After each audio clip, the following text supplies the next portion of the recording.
श्री राम।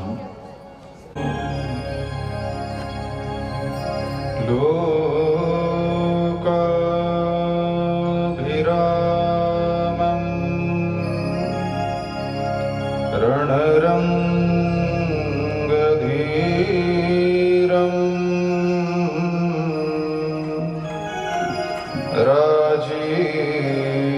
राजीवनेत्रं रघुवंशनाथं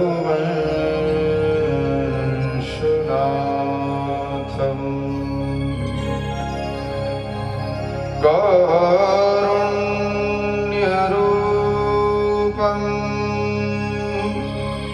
करुणाकरं तं श्रीरामचन्द्रं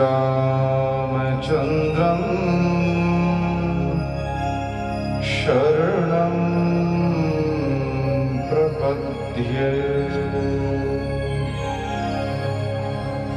वंशी विभूषितकरान्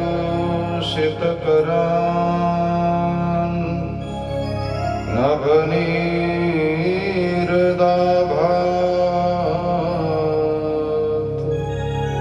पीताम्बरात् अरुणबिम्बफलाधरोष्ठात्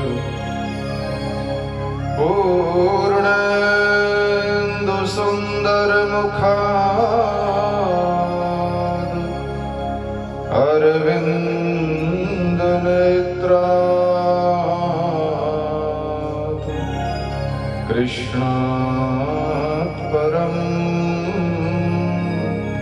किमपि तत् रघुपतिप्रियभक्तं वातजातं नमामि। यं प्रव्रजन्तमनुपेतमपेतकृत्यं द्वैपायनो नतोऽस्मि। श्री गुरुचरण सरोज रज निज मन मुकुर सुधारि। बरनउँ रघुबर बिमल जसु जोदायक फल चारि। नमो नमो हरि गुरु नमो नमो नमो सब संत जन दरिया वंदन करे। नमो नमो भगवंत श्री राम सच्चिदानंद भगवान की जय।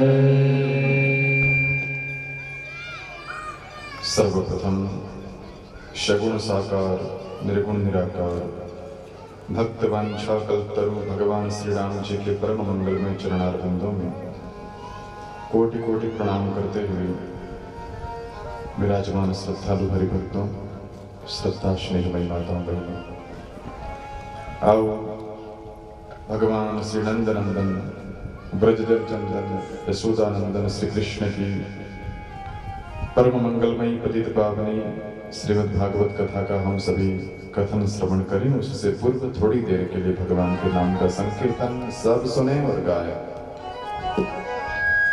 श्री कृष्ण गोविंद हरे मुरारे, हे नाथ नारायण वासुदेव। श्री कृष्ण गोविंद हरे मुरारे, हे नाथ नारायण वासुदेव। श्री कृष्ण गोविंद हरे मुरारे, हे नाथ नारायण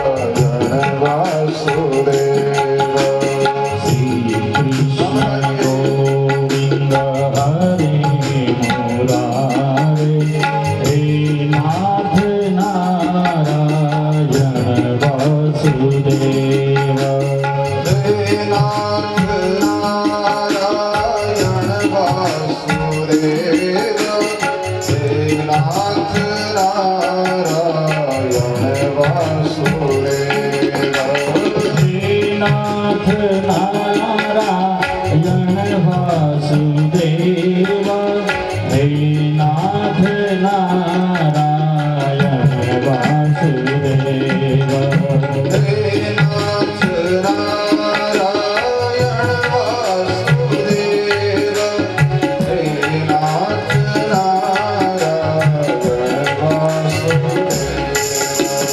हे नाथ नारायण वासुदेव, हे नाथ नारायण वासुदेव। श्री कृष्ण गोविंद हरे मुरारे, हे नाथ नारायण वासुदेव, श्री कृष्ण गोविंद हरे मुरारे, हे नाथ नारायण वासुदेव, श्री कृष्ण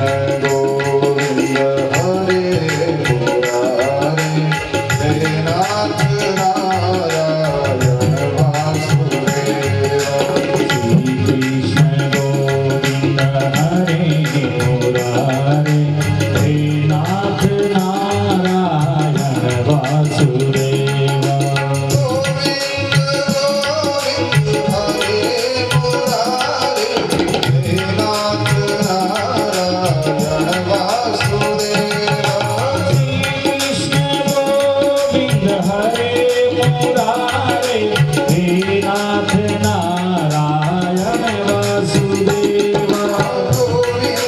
गोविंद हरे मुरारे, हे नाथ नारायण वासुदेव, गोविंद गोविंद हरे मुरारे, हे नाथ नारायण वासुदेव, श्री कृष्ण गोविंद हरे मुरारे, हे नाथ नारायण वासुदेव, श्री कृष्ण गोविंद हरे मुरारे, हे नाथ नारायण वासुदेव, श्री कृष्ण गोविंद हरे मुरारे, हे नाथ नारायण वासुदेव, श्री कृष्ण गोविंद हरे मुरारे, हे नाथ।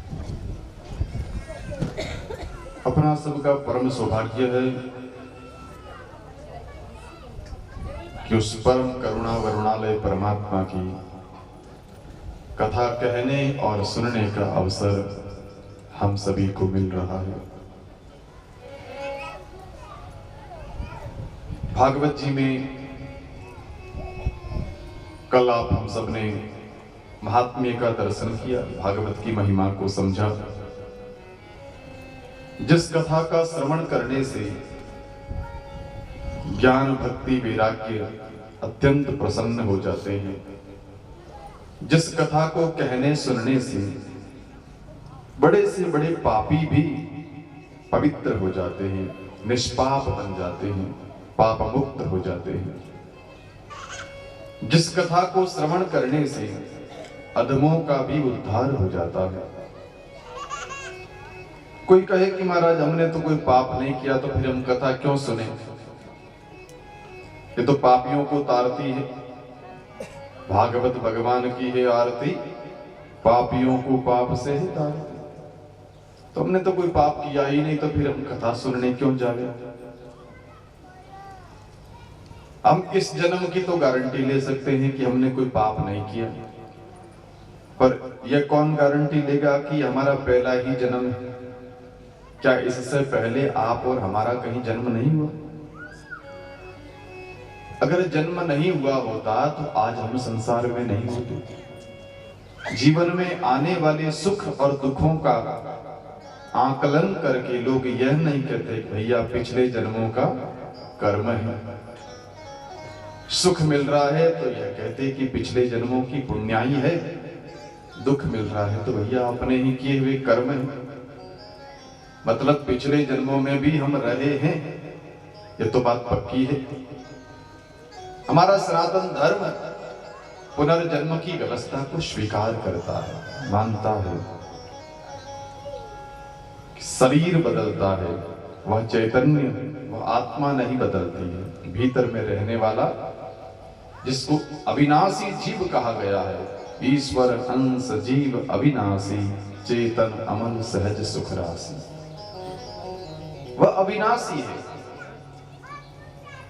लेकिन वह जीव जब संसार में आया तो वह संसारी बन गया। तो संसारी बना तो फिर इस पर माया का प्रभाव पड़ा, ये मायावी जीव बन गया। तो उस माया के प्रभाव से कभी ये सत्कर्म करता है तो कभी असत्कर्म भी, न करने जैसे कर्म भी करता है। सत्कर्मों के फलस्वरूप जीव को पुण्य मिलता है और पुण्य का फल सुख है।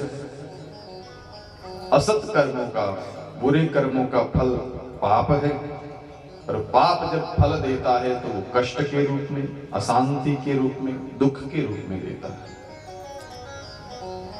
तो जीव मात्र अनेक जन्मों की यात्रा करते करते आ रहा है। इस जन्म में हमने भले कुछ नहीं किया, लेकिन पिछले जन्मों के हमारे बहुत संचित कर्म पड़े हैं। और भागवत कथा एक जन्म की गारंटी नहीं देती, ये अनेक जन्मों की गारंटी देती है कि जन्म जन्मांतर को सुधार देना भागवत जी का काम है।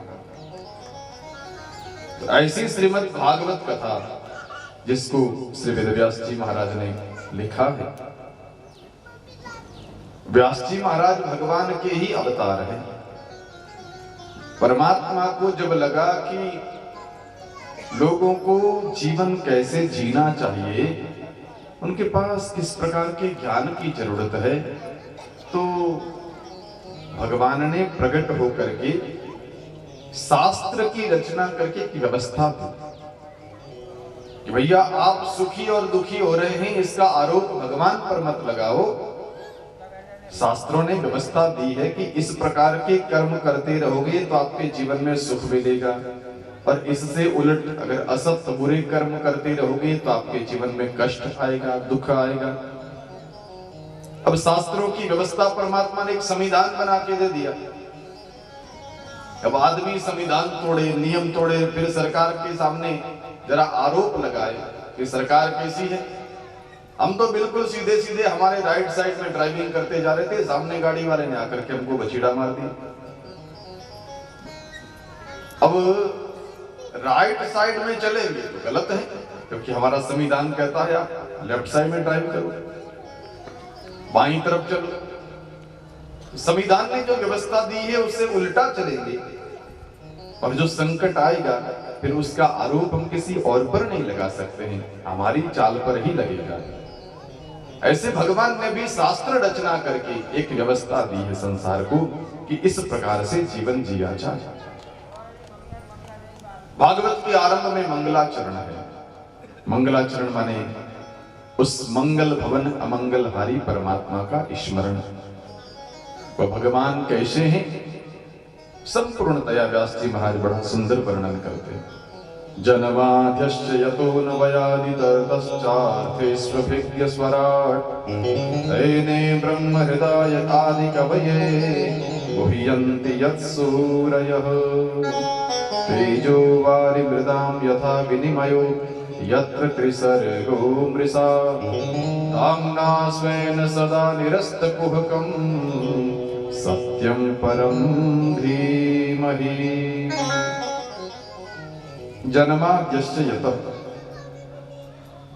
देखो भैया ये भागवत का आरंभ है, और किसी भी बात का जब शुरुआत समझ में आ जाती है तो आगे की बात समझने में सुविधा रहती है। भागवत जी का जो आरंभ है, जो मंगलाचरण है, इस भागवत में किस परमात्मा का प्रतिपादन हुआ है, भगवान के किस रूप को विशेष रूप से माना गया है, ये बात जब हमारी समझ में आ जाएगी तो भगवान को समझना आसान होगा।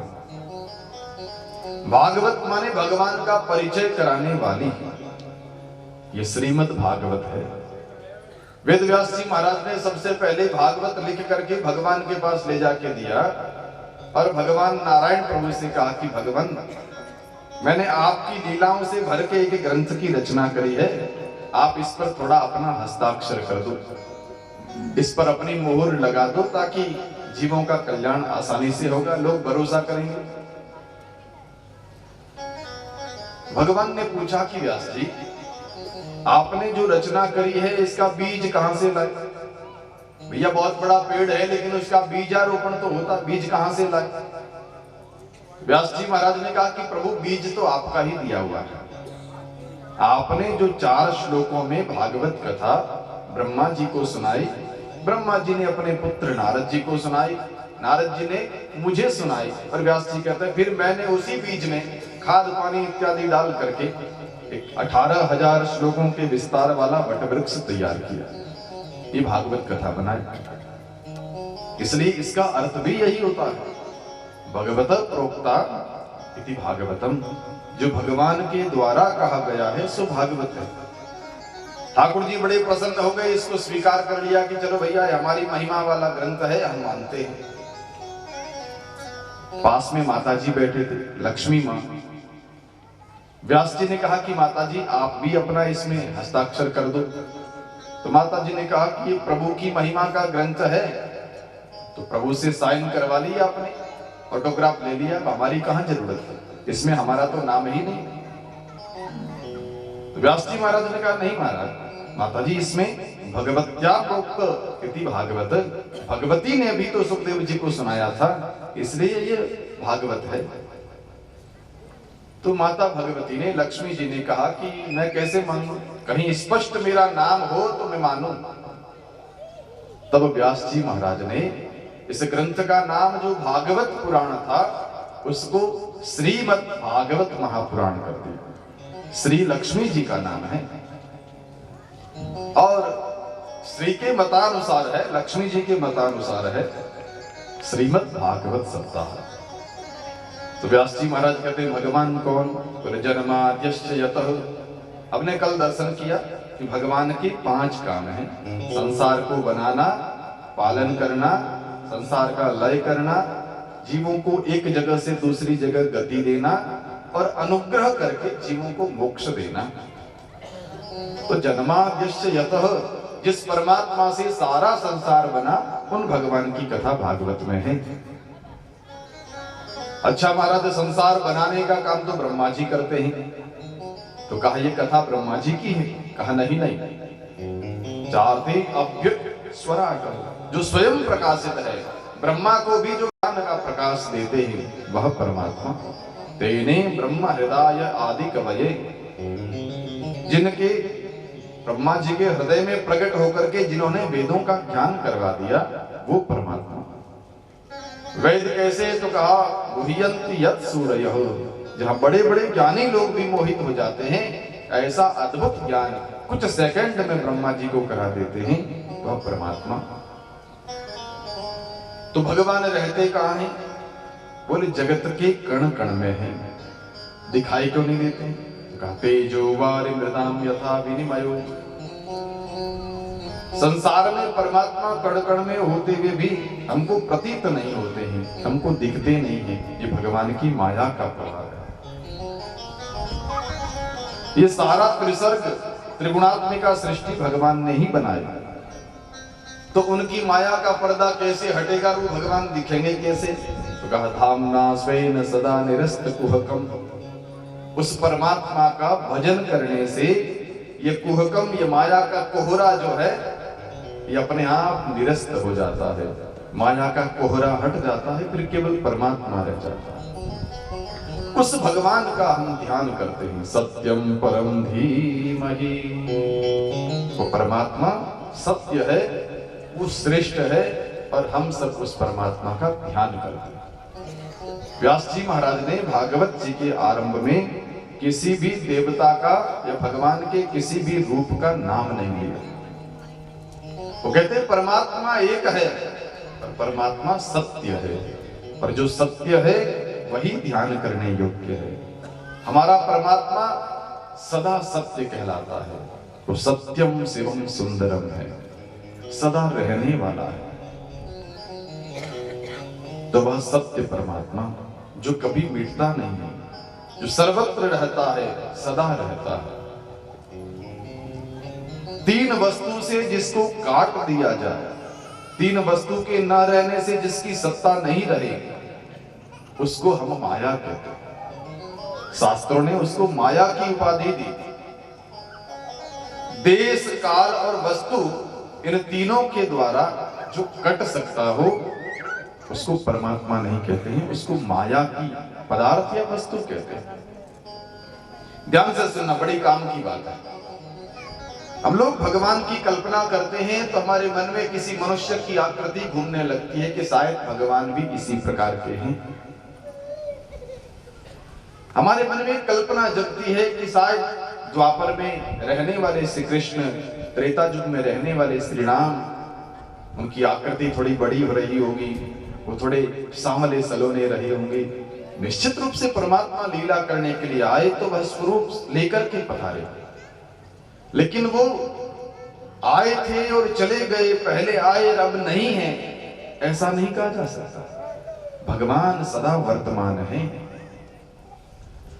आप में से किसी ने आज तक भगवान के मंदिर में या भगवान की फोटो के नीचे पढ़ा कि भूतपूर्व भगवान श्री राम जी, भूतपूर्व भगवान श्री कृष्ण जी? नहीं पढ़ा। क्यों? बोले भगवान भूतपूर्व होते ही नहीं, भगवान सदा वर्तमान रहते हैं। तो वर्तमान रहने वाला परमात्मा इन तीनों चीज से जो नहीं मिटता है, देश, काल और वस्तु।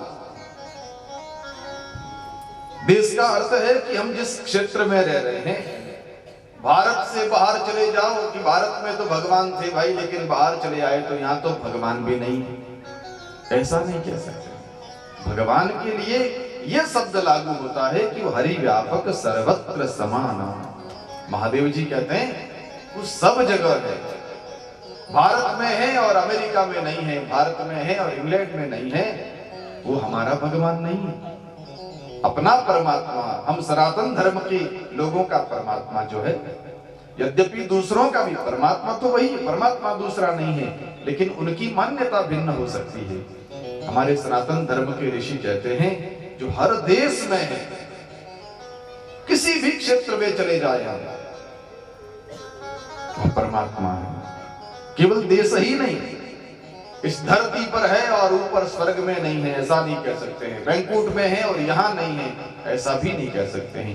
एक देश के पूरा हो जाने से जिस परमात्मा की सीमा पूरी नहीं हो जाती है, वह परमात्मा अपना परमात्मा है, वह सत्य है, जिसको कोई काट नहीं सकता। तो देश से आबद्ध नहीं है, देश की सीमाओं में कुछ भूमि बंधती है, देश की सीमाओं में कुछ लोग बंध सकते हैं, लेकिन परमात्मा को कोई देश बांध नहीं सकता है, वह असीम है, इसलिए वह परमात्मा सत्य है, सदा है। भगवान के लिए दूसरा शब्द लागू होता है, परमात्मा काल अपरिच्छिन्न है, समय के द्वारा जो बंधता नहीं। हम सब टाइम में बंधे।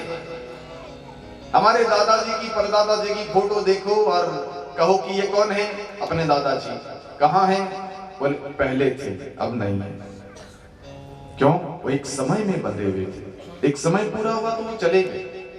लेकिन परमात्मा के साथ ये व्यवस्था लागू नहीं होती।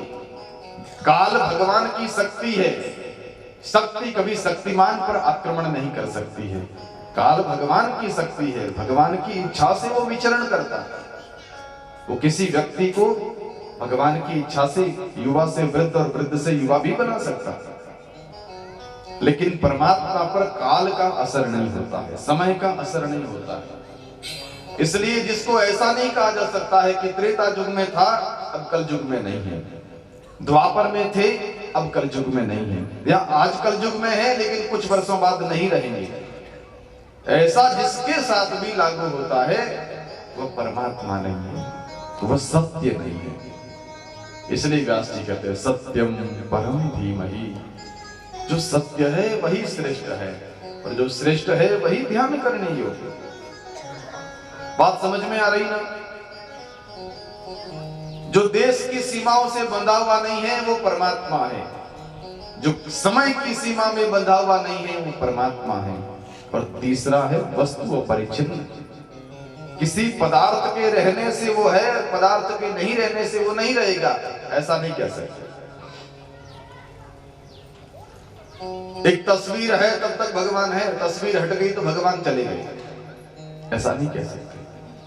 तस्वीर नहीं थी तो भी परमात्मा थे, तस्वीर है तो भी परमात्मा है, तस्वीर नहीं रहेगी तो भी परमात्मा रहेगा। एक मंदिर में मूर्ति का पदार्पण हुआ, प्राण प्रतिष्ठा हुई, उस मूर्ति में ठाकुर जी है, पर मूर्ति नहीं थी तो भी ठाकुर जी तो थे, और मूर्ति आ गई तो भी ठाकुर जी हैं।